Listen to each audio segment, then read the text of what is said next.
To start, because people...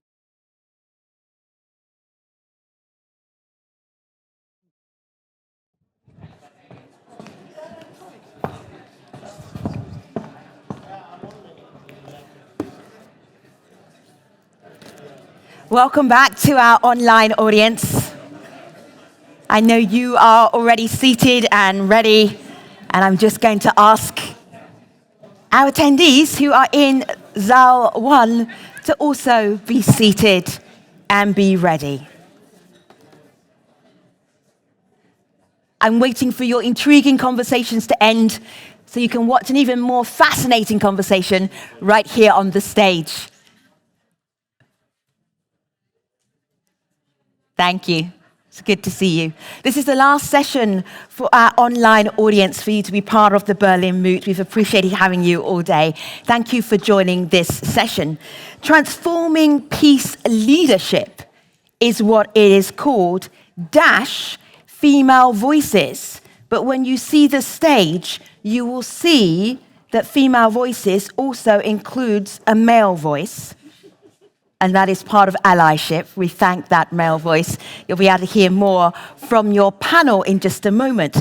But to set the scene, to give us an idea of the direction that we can go to for reshaping peace with women in our lens, Hilda F. Johnson is the Senior Advisor, the European Institute of Peace, and a former Norwegian Minister for International Development. Hilda, it is so good to have you with us. Please join us on stage.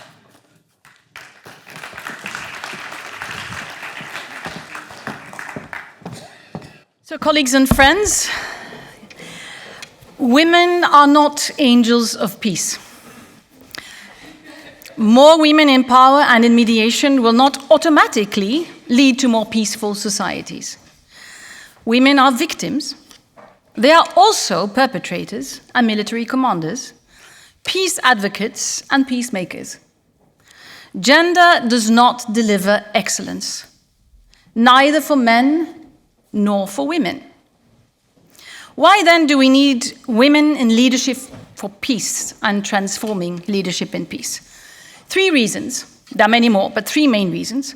Firstly, fairness. Women have the right to participate.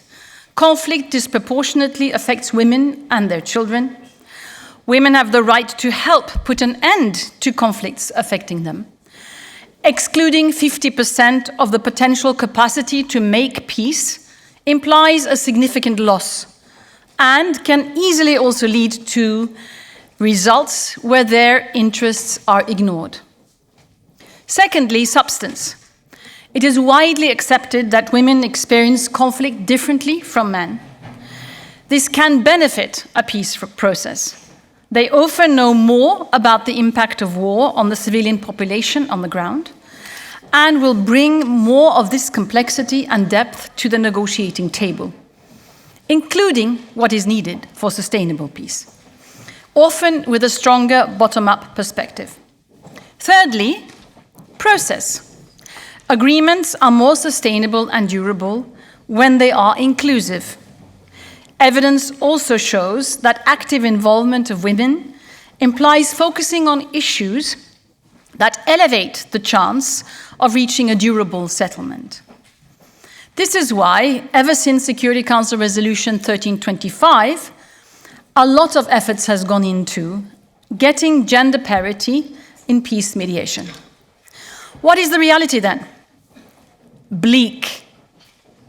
UN reports show 3 important trends: a decrease in women's representation in mediation after years of steady progress, a decline in women's participation at the negotiating table, and the number of gender-sensitive provisions in peace agreements are, after a bit increase, now at the same level as 20 years ago. It's the last SG's report. This is depressing, despite all the efforts that have been made at so many levels. And we know why. The barriers against women in peace leadership need constant work and constant advocacy to overcome.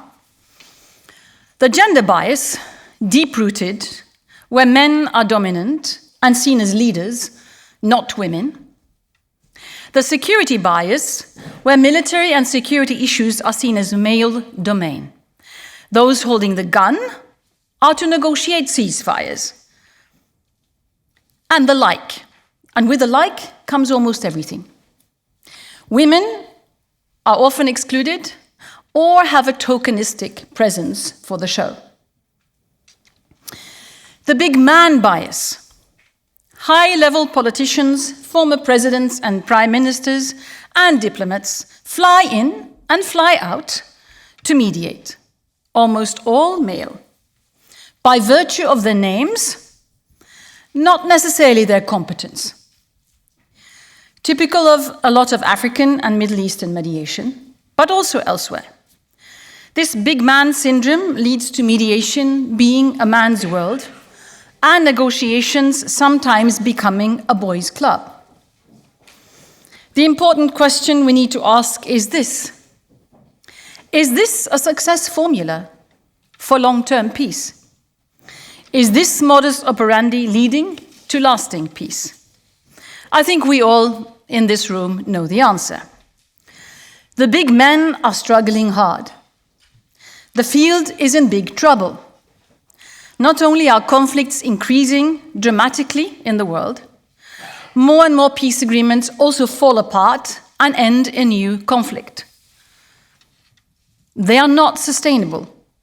Ever more countries are falling into the trap of cyclical conflict. Furthermore, conflicts are changing. Mediation and facilitation are becoming increasingly complex, multi-layered, and difficult. Multiple parties, competition among actors in a multipolar world where a lot of strategic interests are driving the action. This requires a different modus operandi. Sudan now is but one of several important examples. Very complex. The time of the classic CPAs, which I was part of negotiating many years ago, may soon be over. And here we come to the point. The need to transform leadership in peace processes at many levels and in many ways. And I'll focus just on a few aspects. While women are not angels of peace, what they bring to the table could contribute to the change we want to see in mediation. The traditional big man top-down mediation has many fault lines. One of them is mixing peace agreements with power-sharing elite deals, with no focus, virtually none, on root causes. Instead, they prefer quick fixes, deals on paper, on sharing the cake, and off paper, on dishing out political positions or cash for peace. But bizarre deals, I call this the bizarre approach to mediation. The bizarre deals like these, they don't last, because it's about the price you pay, and someone will pay a higher price, and then your loyalty shifts. Another fault line is mediators as neutral and distant go-betweens, working on textual compromises, often between parties who hardly meet. How on earth can you expect my former friends, Salva Kiir and Riek Machar, to work together intimately, leading a government after an agreement, when they have not been forced to meet and deal with each other during the talks? How are they supposed to implement this? How can two parties implement painful compromises if they have not really been made to understand each other's positions? The cycle of conflict continues despite their signatures. And watch out, it's going to happen in Juba again.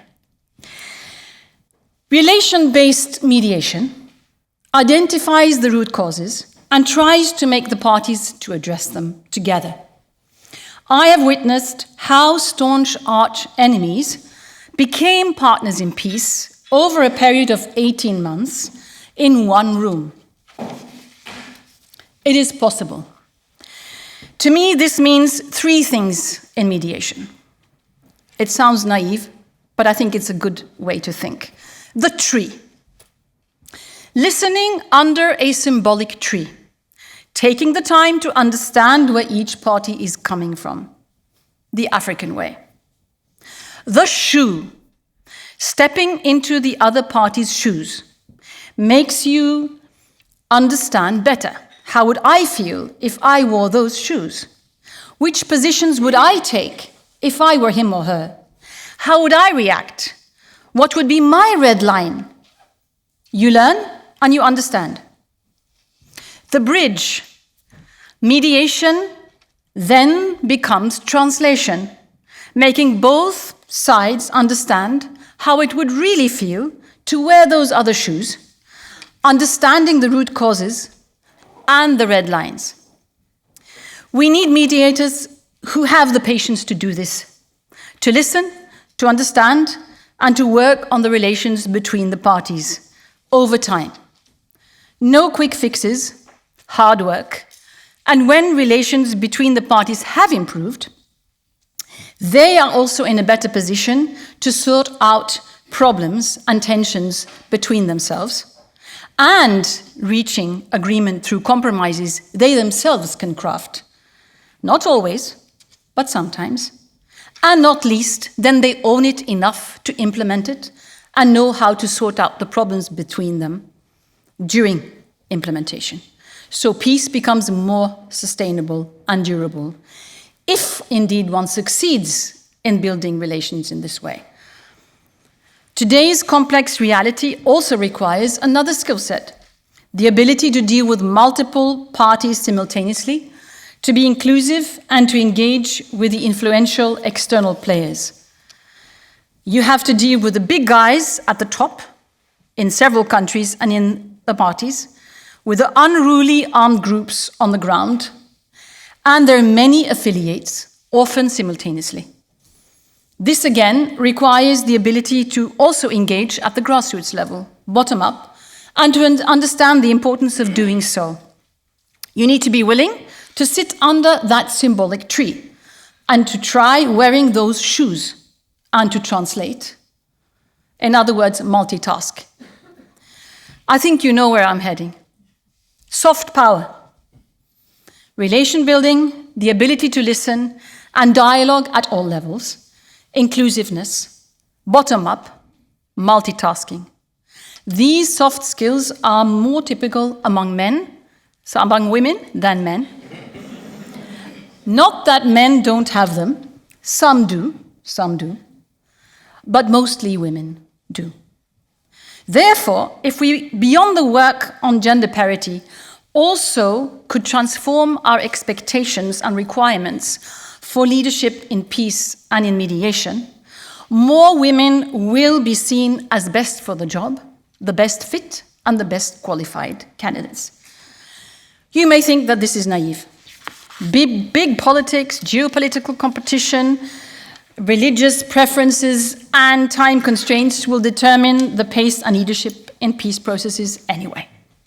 Well, the statistics tell us the true story of today's approach. It's not working very well. So status quo is not an option.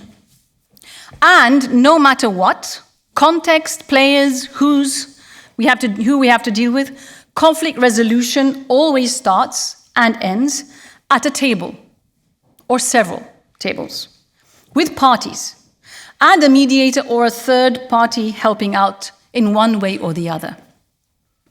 So the approach to the table, before the table, to the table, and at the table matters, whatever the context is. And it is decisive for implementation, for durable peace. And by the way, who is saying that soft power cannot be combined with high-powered politics? Who is saying that soft-skilled women in leadership positions would not be able to handle geopolitical tensions, power dynamics, and competition at the top? Excuse me, that's an insult to us. A fundamental rethink of leadership and mediation in peace processes is urgently needed. And women should be at the heart of it. I hope the panel will enlighten us all in how we can make this happen, because it is really needed.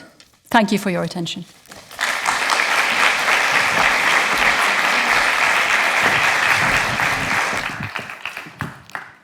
Thank you, Hilda. Let me introduce you to your panelists. Itonde Kakoma is the head of Interpeace. Itonde, please come and take a seat next to me. Esther Oman is the director of Reach Out. Esther, take a seat next to Itonde. Thank you.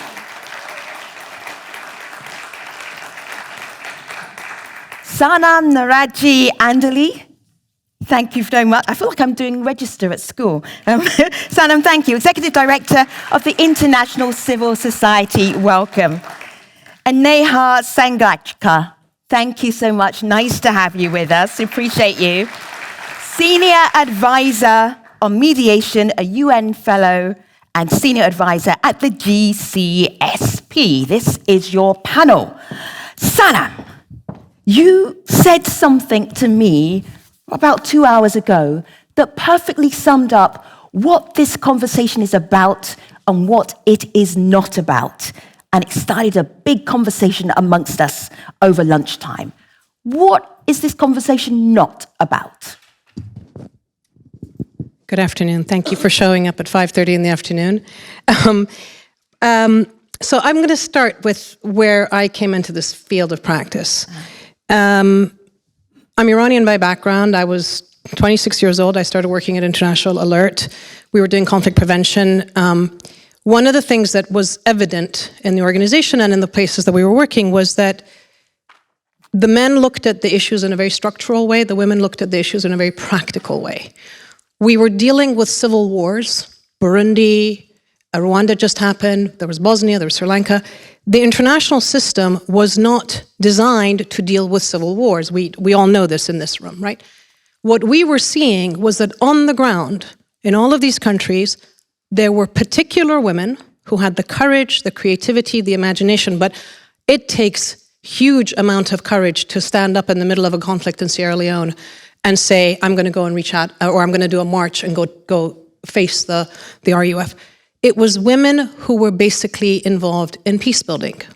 And the resolution 1325, which I was involved in mobilizing for, that came from women in war zones who had had the courage to become peace actors, was about women who are peace actors. So yes, it's about women's rights. I did not even consider that I didn't have a right to have a voice in peacemaking or peace and security. Of course I had a right. But it was about what's the perspective I'm bringing, what's the angle that I'm bringing, and what's the difference that we bring to the table. And I can, if we have time, I can tell you what I'm seeing, or I can come back to it later. Come back to it later. Okay. Thank you.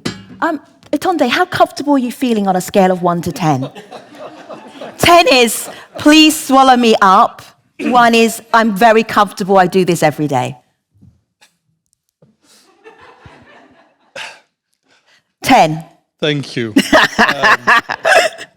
Look, I'm not even sure where to begin, to be honest. And there is a slight discomfort of the representativity of my presence on this panel.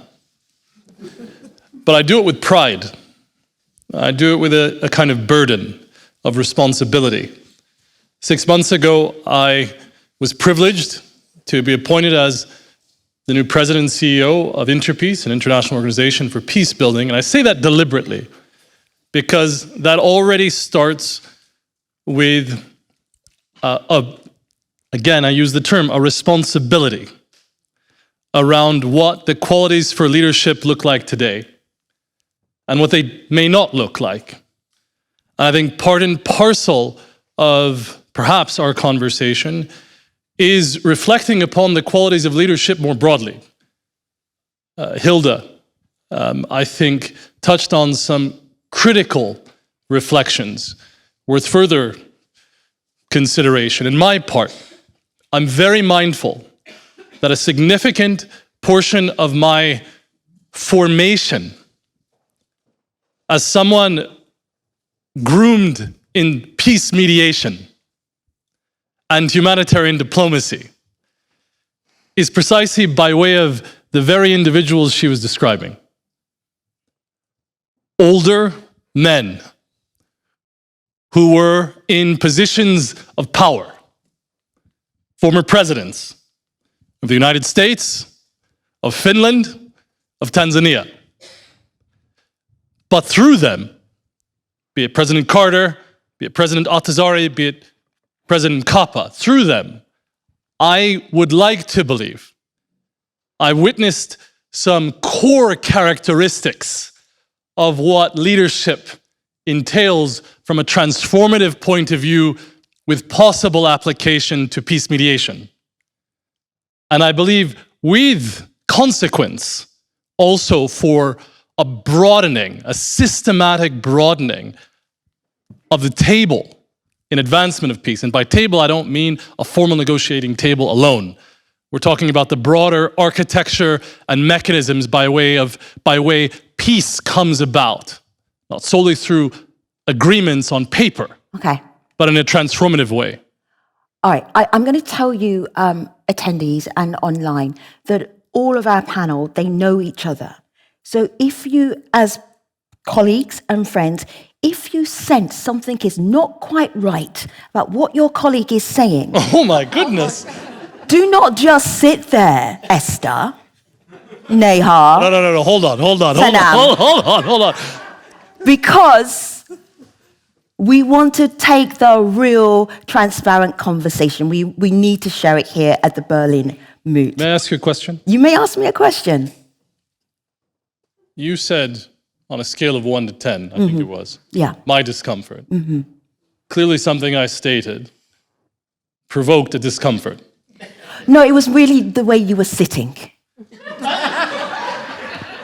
We are getting off track. Esther, your life and a question is something that you wanted to talk about when we're talking about leadership through a gender lens. You said, ask me about my life. There's a question about my life that is so pertinent.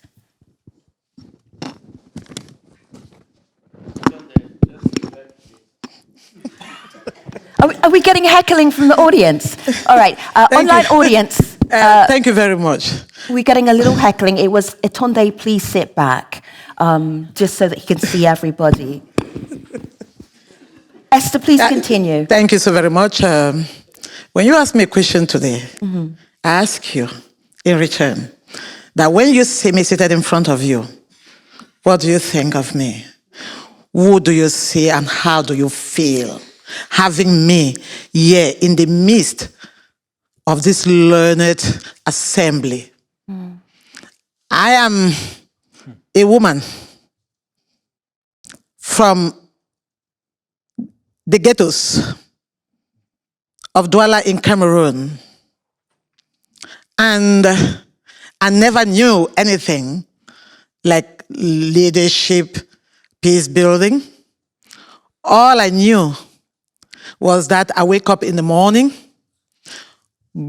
trek kilometers, go fetch water, bring the water, give to my mother, go back to some factories to get wood industries, get wood, bring, and then get processed cassava, put on my head, go behind the stadium, sell, come and give her the money, and then trek kilometers to go to school.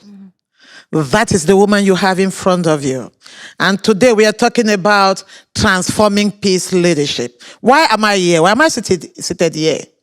There are thousands, millions of women like me who live in the grassroots, whose lives have been transformed because they had hidden potentials in them, which needed to be tapped a little bit to bring the best out of them.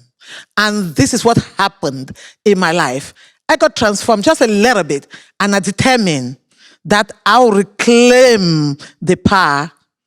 I'm going to reclaim all my lost potentials, and then I'll move forward without looking at my past. Though my past informed my present and still informing my future, I found myself doing that for other women at the grassroots level. Those women at the grassroots level, we call them, just like I call myself, the movers and shakers of the peace-building agenda. We are the movers and shakers of the peace-building agenda because we do it all at grassroots level within our communities. People come and get the knowledge from us to inform the content of their agenda. Esther, And then what knowledge are they getting from you? they get the knowledge, the local knowledge about our local realities, how we do it, how we lead, how we walk the talk, and how we lead, And Can you give me an example, Esther? Because I'm hearing, and your voice is, my soul is soaring right now. I love hearing you. But I'm hearing beautiful prose. I'm not hearing practical work. Give me an example. Give us an example. I want to look at these women, just like myself, the women in Bakassi, who suffered the conflict between Cameroon and Nigeria, and who ended in class 6. They didn't go to big schools, but they were silenced by the men in their communities. They had no space within the setup, the traditional setup in their communities. They suffered violence. Their girls were raped. Incest were committed on their children, and they could not voice it out. Until a day when they heard about me, they sent word and said, there are women in this area of the side of the world, and we are dying. And I decided to go there to find out, to see for myself what was happening. And I told them, we are going to do it the other way around, because if you do it the normal way, it wouldn't work. And the other way around, we just came and told the men that we're going to do information, education, communication. They didn't know what that was all about, but we were trying to empower the women on their rights, and we did that using information, education, and communication. And once the women learned that what was happening in their community, which was normal to them, was abnormal, they stood up and created what they call the Bakassi Women for Peace Task Force. And they started moving the lines, talking, bringing the men together so that they could talk out the issues which they have identified, asking that they be included, their interests and needs be included in council development plans. This is how these women were able to make it.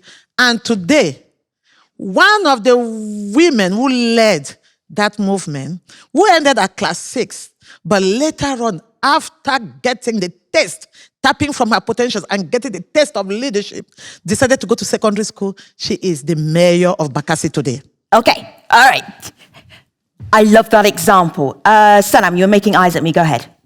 Let Nana speak. Okay. Thank you, and thank you to Berghoff for having me and having this session.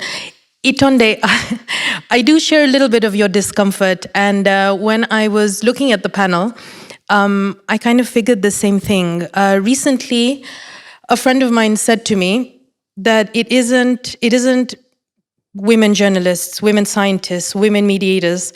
It is actually journalists, scientists, lawyers, doctors who just happen to be women. So I'm very happy you're on the panel.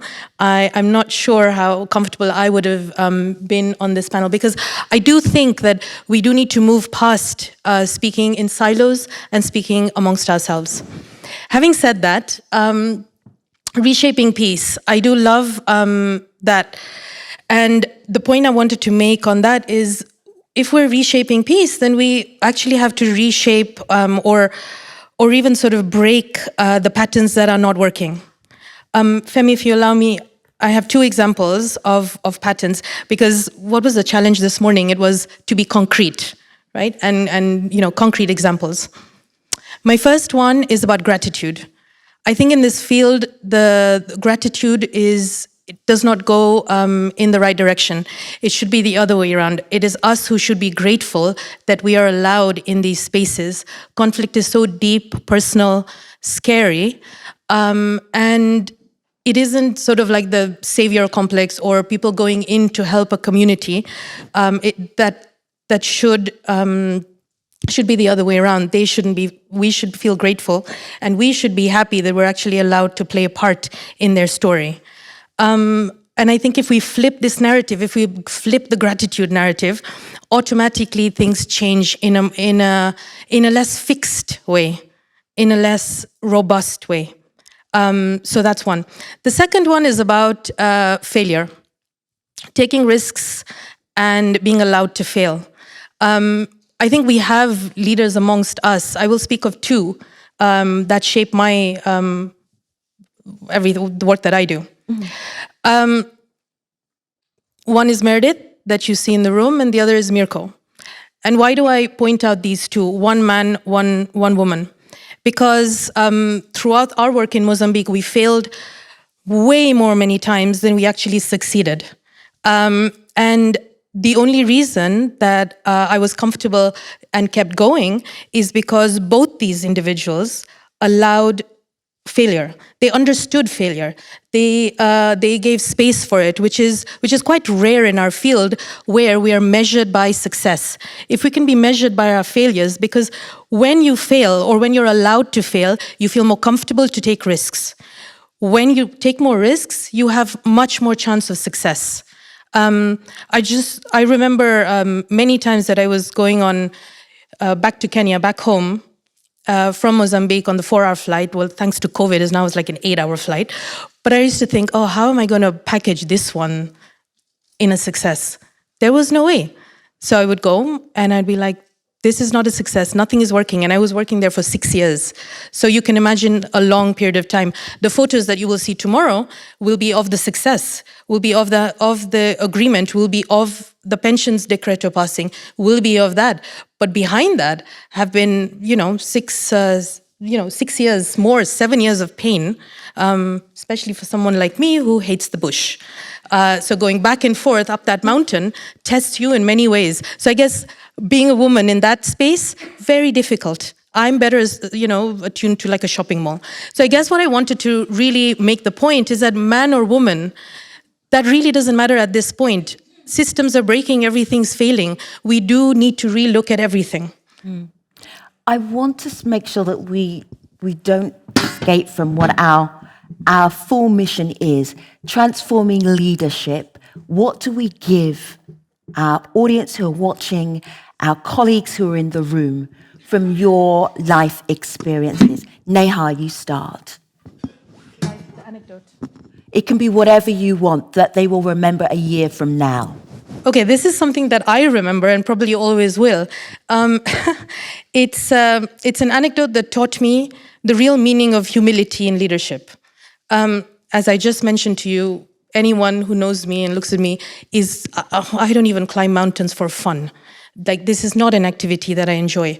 I was forced out of my comfort zone in Mozambique many times doing this. So one of these moments, we had the president and the rebel leader, I think it was in the first year or the second year, meet in the bush to discuss whatever we were discussing at the time. I didn't speak Portuguese very well, kind of understood it, but after like a 5-hour hike, the last thing I wanted to do was intelligent work. So I was looking a little bit dazed in this meeting of all men, and that was very normal for me. I'm always usually either the youngest or the only woman in any of these spaces. So it was sitting there, and there was the president, there was the Renamo leader, there was Mirko, a couple of other people, and the meeting started. The president stopped the meeting halfway because, I'm as transparent as a window. Like, I have zero poker face. So obviously I couldn't understand what was going on, or maybe there was some doubt. And he stopped the meeting and translated for me. And he continued to translate the whole time. And I said, no, it's okay. I kind of understand it. It's fine. Mirko's there. No problem. Like, this should not be an impediment. He didn't. What an amazing lesson on inclusion. And so that's something that has stayed with me. And I think it should stay, hopefully it will stay with all of you in the sense that that also indicated to me a certain level of maybe respect. And it wasn't about us, it was about a president who stops all the meetings. And I was the only one who didn't speak Portuguese. Sure. So he really didn't have to. So a lesson in humility. Sanam. Thanks. I'm going to talk both from my experience in the mediation space, but also because I run a network and I work with women peace builders in 42 countries. So what we're seeing and what we're gathering. First thing is, conceptually, right? We talk about the peace table or peace negotiations. We're bringing people who have, especially in civil wars, we're bringing people who have chosen to kill their own people, right? The most violent get a ticket to the peace table, and then we call them the parties. Well, there are other parties. There are parties on the ground who choose to engage in mitigating, in resolving the conflict non-violently. They happen in very many cases to first be women doing that, because actually it's safer for women, right? If you talk to the Palestinian women in the past, they could move around and the men couldn't. If you talk to my colleague Abir, who's here from Syria, back in 2012, we had a meeting in America, and the State Department had never heard a Syrian say, we don't want weapons, and had never heard someone say, why are you all helping us kill each other, not helping us talk to each other? Because she on the ground with her colleagues and networks and so forth, were creating spaces for people to actually talk together in the context of a very polarized space. So the peace table, if we're talking about transformative leadership, and if there's one message we want to get out of this, bring your peace actors. They are not voices. We're not a voice. I'm not a voiceover. I'm an actor. My colleagues and partners and Esther and others, they are actors, right? And they not only they have a right to be there because they've chosen not to kill people, but they have a right to be there because they actually know what peace is, as opposed to the armed actors. So this I think is really important. Second, the question of reframing. I was in Somalia with the UN. It was 2012, famine, and a bunch of guys show up with little suitcases, and everybody wants to be president of this state and president of that state, and the UN, or the international community, I should say, had nominated or anointed some chap as Minister of Justice. So everybody talked to him as Your Excellency, Your Excellency. He had been disbarred from the Canadian legal association, right, for dodgy behavior. But anyway, he was Minister of Justice. We're in Somalia, and everyone's talking about power sharing. And my colleagues who've worked with me in the past know this. Everyone's talking about power sharing. And I'm sitting there, and I'm thinking, first of all, the women who are doing all the humanitarian work aren't here because they're caring about people. They're feeding people. Secondly, why are we as international actors leaning into the language of power sharing? Why don't we reframe it and say responsibility sharing? So you, Mr. Whoever you are, you want to be president of Galmudug? Good luck. You have a famine on your hand. What are you going to do about water and food and so forth? Reframing. Just think about it. Just think about responsibility sharing as leadership versus power. Power is for me. Responsibility means I have to think about other people, right? So these are some of the things. These are just two of the examples that I can give you in terms of the discomfort that Etonde was talking about. At one point, there was a big meeting on Syria and about who are the actors? The actors are always the armed actors. So we have people in the room, mostly men, talking about the militias and so forth. I was the only woman who was there to speak on the issues. I was tasked to speak about civil society, so I gave them, this is what Syrian civil society is saying, this is how they're mitigating violence in Aleppo, this is how they're negotiating the water, the electricity. And what they're asking of the international community are three things that my partners had said. In this room of men, our lovely UN leader turned around and referred to me as a Christmas tree. Okay, because we're talking serious things about an Aleppo freeze, and we can't add more things to it. And here I am saying the people who are doing the mitigation and negotiation on the ground are asking for this level of protection, because if you go in and start talking to them, they're going to get killed.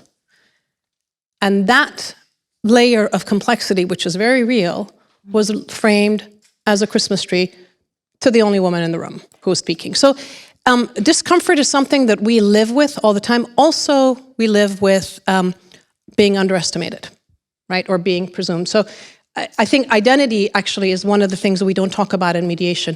In my work, when I've been in places, if they've seen my Allah, they talk to me as a Muslim. When they know that I'm Iranian, I had Somalis offering me tracts of land on the Somali coast of the Indian Ocean because they bring rich Iranians. So I was like, corruption is a problem. I was with the UN and they were saying these things, right? They wouldn't say that to the tall, blonde Dutch, Norwegian, and so forth. But our identity is how we are perceived. We disarm them. I've had conversations with the Taliban in Dari. It's a different conversation. And this is one of the points I want to make. In this complex world of mediation, you need a me, you need a Nestor, you need an Etonde, you need a Vasu, you need our European and Americans who come in and swagger and give the perception of power. We actually need complex, mixed teams because each of us has a different piece of the puzzle that we bring together for the purposes of peace. If we're not using ourselves, if we're not using the resource that we have, we're going to keep repeating the same mistakes. We're going to bring the armed actors, the big guys, and keep wondering why Sudan falls into war and why Gaza has never, Israel-Palestine has fallen into the space that it has. It's fallen into this space because our diplomacy failed. And we need to really look at ourselves. I just want to ask you a quick fire question. It's like a yes or a no, and it's a little bit oversimplified, but I'm sitting here thinking the last 20 years or so of conflict resolution, mediation, has been largely a failure. There's so many fails. I like that you talked about failure. Is that because there aren't enough women negotiating? Yes or no? No. No. It's because we don't have the peace actors at the peace tables. It's not to do with gender. No. But can gender be a way to transform leadership in the peace arena? It's because we don't have peace actors at the peace tables, and often the peace actors happened to be women. So it's coincidentally that they're women. Well, I don't know whether it's coincidental or not, but just think about Afghanistan. If the negotiation table was 1/3 Taliban, 1/3 government politicians, and 1/3 women, Afghan women, would we have ended up with a horrific situation that we have now? No. All right, great. That was just a quick question because I just wanted to see where you stood on that. So it's not a gender issue. All right, Esther, this is weighing on me in huge letters above us, transforming leadership. What would you say to the moot now that will help them transform leadership in their arenas for the next year, the next decade, from the knowledge that you have? What I would say is that the beauty of transforming peace leadership lies in the potential of leading the self like I do myself, leading with others, you who are here, and leading the communities which we serve. That is the beauty. Based on the 3 core values which I cherish so much, and my brother, you agree with me, which are those of inclusion, diversity, and cohesion. When we bring all this together, it will resonate with what we want to do. It will lead us to collective efforts, knowing that I am here because you are there. And if we want to shake the tables and make things happen for the better, there is need for room, to give room to women.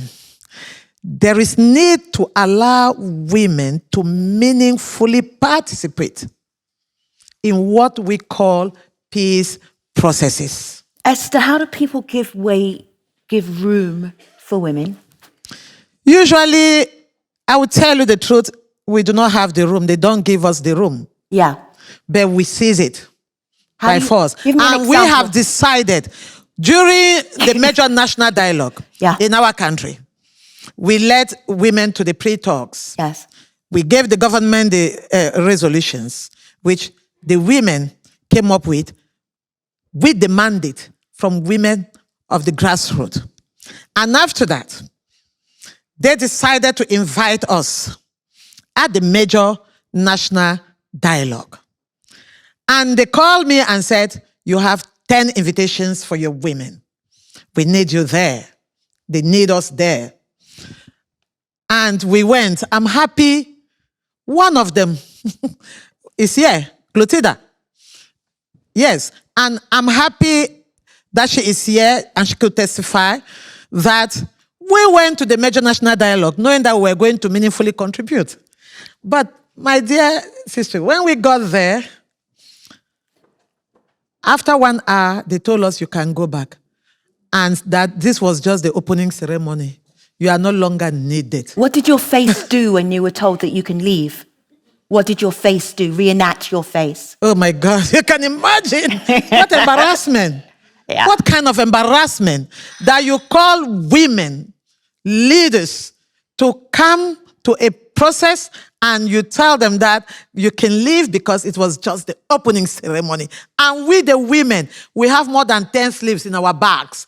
We decided to do it the women's way. We will not only use our heads, we use our hearts. And so, just like I said that we've decided that we will take the chairs and get into the room, this is what we did. We used 1 or 2 tricks which we had in our sleeves, and we went into that room. And they found us in all the committees. They found us in all the committees. And they said, you, these women, you have come again. In one other instance, there is an administrative authority who invited us, saying that women should come, let us dialogue, let us discuss these issues of this conflict and so on, because it's your children who are holding the guns. So I didn't go early enough. And because something happened, I had an emergency. So as soon as I got into the hall, the administrative authority stood up and told his colleague, okay, now she's here, we can begin the counting. Count the heads. Let's do head count. Let's do head counting. Let's see the number of women who are in the hall. Because very soon she will say women are not represented. And they did the head counting. And I turned around and I was looking and I looked at him and I said, what are you talking about? He said, we have enough women, don't we? And I say, yes, we have enough women, but not the women who are supposed to be in this hall to talk about these issues. You went and brought your girlfriends. You went and brought your sisters in the hall, and you dare tell me that they should do head counts to know the number of women. How will these women influence this process? I rest my case, and I'm walking out because I do not see myself in this. And I had to leave. And they made a whole hell noise of it. What does it tell us? It tells us that we women, they've always taken us from the position of vulnerability. But we have decided, just like now that we are empowering 300 community women, these women are farmers who today have become champions of peace. You have some of them in this hall, whom after having gone through the training, they became community peace mediators. And they were the ones who were going to talk to their brothers who are members of the non-state armed groups, talking to them, telling them their pains. And the people, the boys heard and told them, we feel with you. What the military could not do, what the administrative authorities could not do, these women were able to do it. And when they talk about ghost town and lockdowns, these women will go to religious leaders, traditional leaders, talk with them, administrative authorities, and ask them, what do we do? So this is the power of transformed leadership, peace leadership. This is the power of tapping into the potentials of women and bringing the best out of them in order to cause social change, real social change. So your concrete recommendation is to have something in your sleeve if you're shut out of a space and go into the space, right? Yeah. No is not an answer. I love that. You are fierce. Thank you. You are fierce. All right, I hope we all have your courage. Itonde. We don't take no for an answer, Itonde. We don't. All right, let me just remind us, transforming leadership, it is hanging above us. Something that you can say that we can use. Look, I have no discomfort whatsoever in, and hear me please, in discussing the advancement of women's participation in peace processes. None. But if you read the title of this closing panel, it doesn't end there. It actually says something more, which is what we've been hearing now. It says female voices. Female voices. If we want to talk about transformative leadership, good. I think if we want to talk about that in relationship to gender and leadership, I would urge that we have more male voices present as well. Because that's what we're talking about. We're talking about power dynamics as well. I can't respond to that. I find myself as an advocate in this space.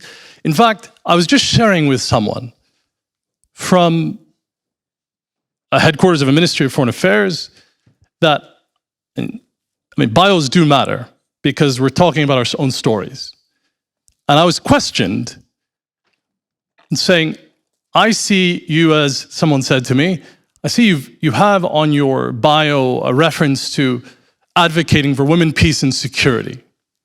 What is that about? Where did that come from? And I'll tell you exactly what, it didn't happen overnight. Well, good. Sorry, no, it's okay. I'm multitasking for the Beautiful. Q&A. Beautiful. Do not let me distract you. It didn't happen overnight. It had everything to do with, and I would really acknowledge my own transformation in this space by way of organizations like PRIO in Oslo, CMI in Helsinki, and the investment of many governments to put forward frameworks. You talked about training on better understanding how you apply hard lessons learned from 1325. I'm a direct beneficiary of those processes. And I say that also because there are many questions around normative frameworks at present. And I even heard people as we were walking onto this stage saying, oh my goodness, we're going to have another conversation on UNSC Resolution 1325. Who said that? Well, you can say it. Many people actually said it. Many people said it. That word. I mean it. Okay. And I find that to be very problematic because what we're talking about are not quick wins. When we speak of transformation, they're not projectized in the short-term gains of how many processes are framed. We're talking about transformation over not just a year, 2 years, possibly decades. And the humility with which you described, but the requisite patience therein, is how we maybe get to transformation and how we need to further, I believe, stronger advocacy for normative frameworks as well. Sanam is going to burst into fire because she needs to speak. She also did the loudest eye roll I've ever seen in my life. No, it wasn't an eye roll. It was, so here's the thing. And let me also, Let me also see, I'm multitasking again, so we do this all at the same time. I need three, Sanam, I'll come right back to you. 3 of the best questions in the room. If you're confident you've got the best question, stand up. 1, 2, 3, right now, stand up. Great, so we're ready, that's 1. You're very humble. Another great question, I'll take 2. Another great question, great, stand up. All right, microphone here, microphone there. Sanam, please. Yeah, sorry, it was not an eye roll. It was a smile because as Itonde was talking about the importance of 1325, it just tells you that this came because of women. It became because of women in war zones, and it was a very prescient agenda about, as I said, about not it's about redesigning peacemaking. It's about bringing the voices of and the actors who are the peace actors with the perspective of what's going on in their communities, who's taking on the responsibility to protect their communities. It's women. So there's a transformative essence at that level that we're talking about. All right, I'm going to One short, very briefly. Go ahead. Just Yes. very briefly, another way to sort of transform peace leadership, not Esther's way, which is amazing, but I thought I'd share a little bit about what we did. In our processes, instead we didn't impose, we kind of led by example. So in the Peace Process Secretariat, we had over 50% women and now 63% women at leadership level. Whenever there was a conversation or a meeting of the parties, government side and Renamo side, any of the working groups, we wouldn't send a man, which is what they expected, we'd send a woman. We got a lot of pushback saying DDR is not women's work, DDR is not. And, my colleagues and I have heard everything from Teagle to secretary to anything. We resisted. We said, no problem, you don't have to have women. But the Secretariat is sending Finia, the Secretariat is sending Aoife, the Secretariat is sending Ashley. So we continued doing that. You'd be surprised, after the course of this silent revolution of sorts by the Peace Process Secretariat, it was the parties themselves talking about gender, and we saw women sort of popping up among our meetings, etc. So, just many ways to skin a sheep, so to speak, many ways to transform. I'm going to take both these questions at once. Sir, you go first. My first question is, how do you turn this on? It's on. Oh. It's on. Thank you. No Thank you work so much. required. Go ahead. So from 1325 to now, we've made actually a lot of advances. Not only have we made a lot of advances in terms of women participation, but also deconstructing the man. There is no the man. There are different profiles of men in peace building. We've made great strides in terms of women in community mediation, as Esther was talking, facilitators, track 2 women. But there seems to be a barrier. There seems to be a ceiling. And very rarely do we break that ceiling. And I'd like to ask the panel to say, what strategy works best to crack the ceiling in a particular peace process? Love that question. Second question, please. Actually, it's not a question. My name is Abir from Syria. It's how the decisions and the strategies of the Western communities has been taken through the last 25 years. The leaders who are bringing the strategy of my country, how this strategy is done. Usually, they go to a third party. There's a research, focus groups, discussions, harvesting the inputs till the strategy is designed in a country which is far away from my country and in a green table where is quite different weather. And my voice, not my voice, even my actions is not in this research paper. Mm-hmm. So the process which is designed to reach the leaders' strategy need to be done in another way. 3 days of participatory planning with local actors and the politicians, 3 days only, is sufficient to have a very good strategy over any conflict country. 3 days, that's it. But once you have rely on a research component, which comes after 1 year, the context on the ground is completely different. Oh, my goodness. You put that so well. Thank you very much. I really appreciate that. All right. We are at the end of our discussion, but I love that question, right? You get so far and then you just can't get any further. I want your instant reaction to that question because I had an immediate reaction to that when I heard that. When you get stuck, what do you do? Esther, we know what you do.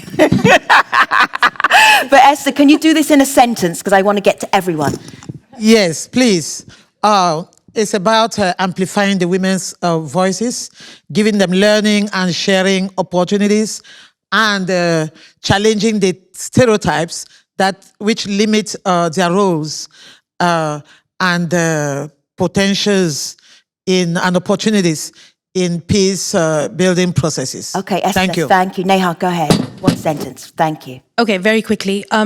Strategy and action. So when one said that, the first thing that popped into my head is, wouldn't it be amazing if all the UN member states or governments make a pledge and say that they will only support a female candidate for the UNSG? Oh my goodness, yes. Similar to all other posts like that. That would be amazing. Because everyone talks about there will be a UNSG, it's about time, who's a female, etc., etc. I'm not sure it will actually happen if we don't all work together. So why not start a campaign? Germany could start. All the feminist foreign policy governments can put out statements saying, we will support a female candidate. So encourage men also to do the same thing and maybe not to run. Either way. Neha, thank you. Yeah. That's it. Maybe we can start a campaign. Encourage men not to run. That is so hard. All right, Itonde. Once in 8 years. Right. Itonde, I'm not going to get you to answer that question because you can't really. Neha. What do you mean? Well, it's like when you, as a woman, when you hit the barrier, what do? I don't feel that your perspective on that is going to be authentic. Is that okay? And I have a red light flashing. Goodness me. Sanam. Gosh, thank you. Please, carry on.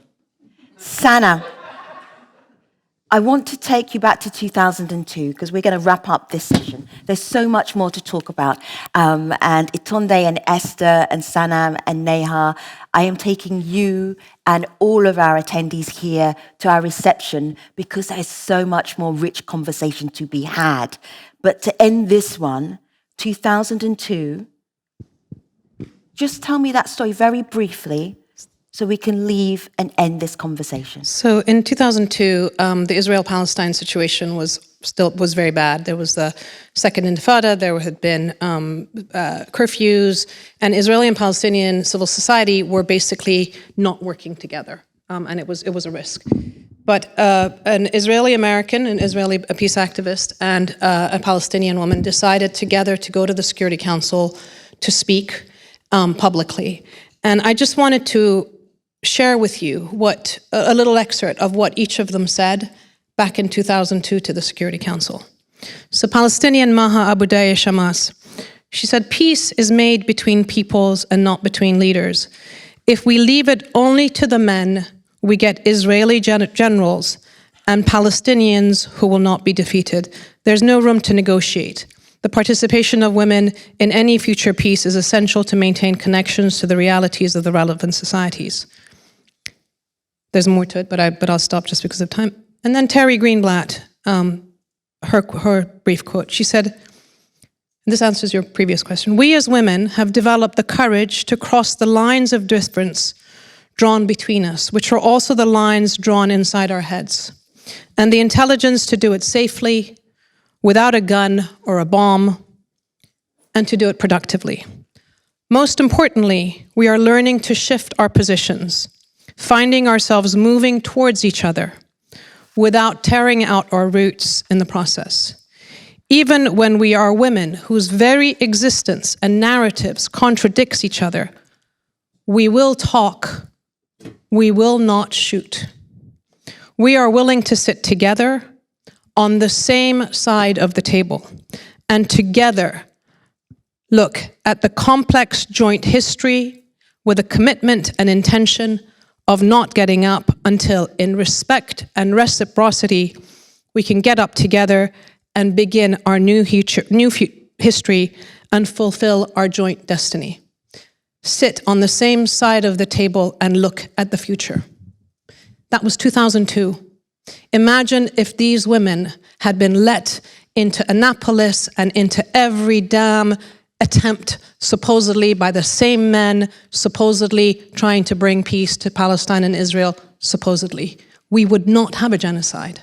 This is serious, folks. This isn't random, it's nice to have women and let's have a discussion about gender. This is about peace, it's about genocide, it's about violence, and it's about war.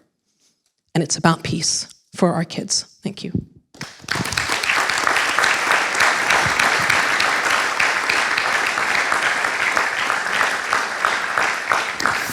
Sanam, Neha, Esther, Itonde, we only just got started. But thank you so much for talking about transforming leadership, female voices from your perspective. Thank you for those questions. Thank you for still being here at the end of a long day. You're much appreciated. For our online audience, it's been great having you. We have a conference day tomorrow. You are not invited, but we loved having you today. All right. Thank you, online. See you next time.